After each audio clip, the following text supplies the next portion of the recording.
going to be...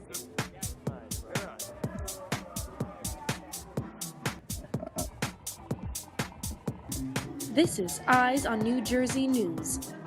Hey, good afternoon. John Edmunds for Eyes New Jersey News. Today I'm here in Trenton, New Jersey, the capital city of the state, which just saw its first 420 legal celebration. Now, the 420 holiday essentially commemorates the usage and smoking of marijuana. A number of folks took to the podium to address the crowd and raise awareness on the issue of home grow. The state of New Jersey had recently legalized marijuana. They had not actually included any language allowing for home grow. That means essentially for residents to grow the plant in their home, in their residence, with their own botanical resources, without the state intervening, requiring licenses or the sorts.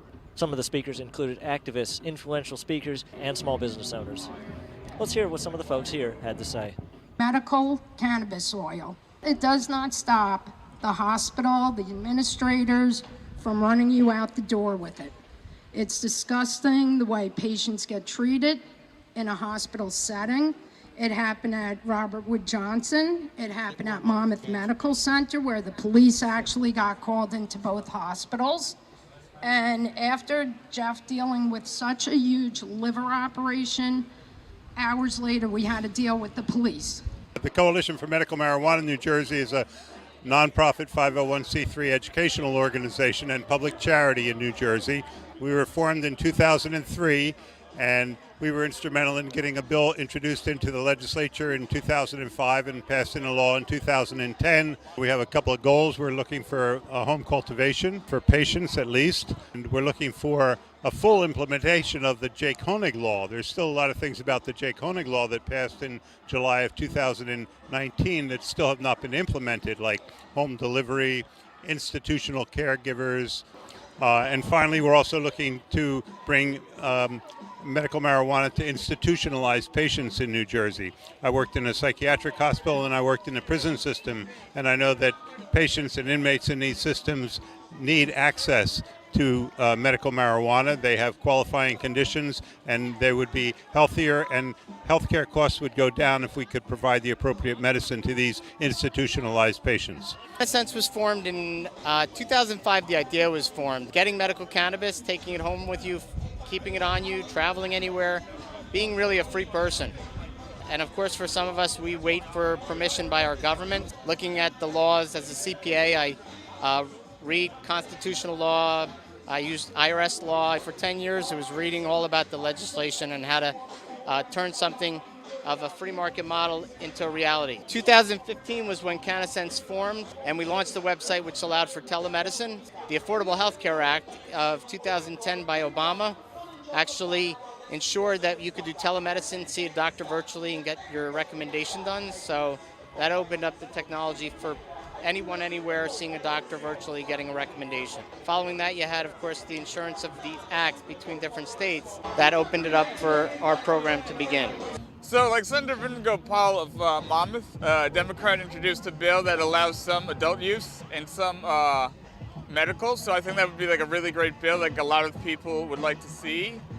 Senator Troy Singleton introduced a bill for medical home grow that has a few more sponsors in the legislature. So, you know, like we are seeing progress, and I think it's really great to have seen like New York included home grow in Governor Andrew Cuomo's attempt to stay in power there. So that, I think, gives us like more momentum, and to say that it's not this weird West Coast hippie thing.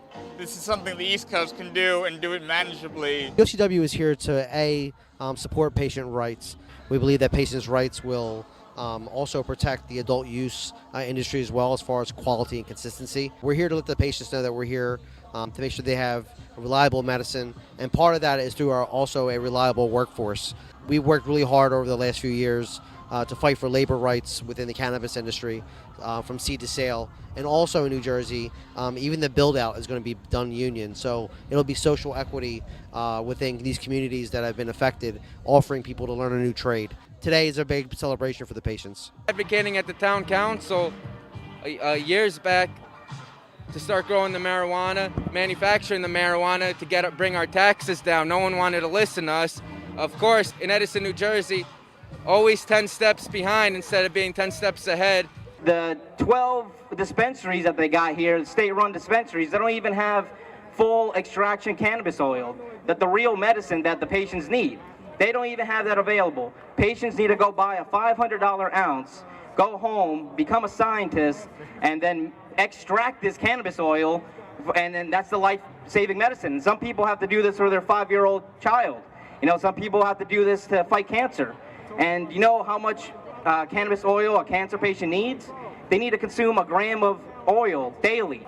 It doesn't matter if they're allowed to buy unlimited $500 ounces. There's no way they can buy all the cannabis they need to make their oil. So if we're making the oil at home anyway, I think we can grow the cannabis at home too, so we actually have affordable access to cannabis. Not get home grow here in New Jersey. So that's the next step. That's why we're here on 420. We want to be able to grow some marijuana at home, right? Yeah. This is the garden state. It shouldn't be the no garden state. Everybody should have marijuana in their backyard, on their balconies. In Jersey City, every single fire escape should be covered in marijuana plants, like Barcelona. That's what this state should be looking like. Physician, over 25 years of formal education, 40 years of research, and I had never, ever learned about the endocannabinoid system.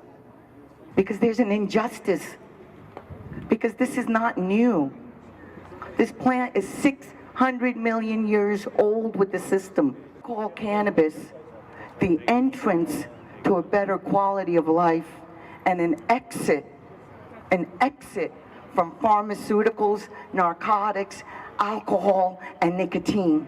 And your zip code should not be what allows you to access this medicine. What the importance of Jeff's Law is. I was first introduced to the medical program and the medical side of things, of course, in 2014, but I was a little standoffish at first. I didn't completely understand it, and I had a lot of knowledge left to learn. But I remember coming home my freshman year of college, and my dad said, "You want to take a road trip?" And I said, "Sure, I have nowhere else to go on spring break this year. I'm home with my sick father. You know, let's make some memories." Well, that memory was spending 2.5 hours both ways in a car to a dispensary. That is how I spent my college spring breaks. Those are my memories, and it shouldn't be that way. Do I cherish every single one of those memories? I do. But it would have been nice to plant a plant in my garden in my backyard with my father and not watching him suffer in the back seat of my mom's car. A lot of these patients, with the numbers that these dispensaries are charging, can't afford to pay these kind of prices, which is why the black market thrives. 5, 4, 3, 2, 1, smoke them all! Now from the capital city in the greatest state in the nation, I've been John Edmunds for Eyes New Jersey News. Be sure to stay up to date with all our live coverage and news blasts, and check out our website at eyesonnj.org. That being said,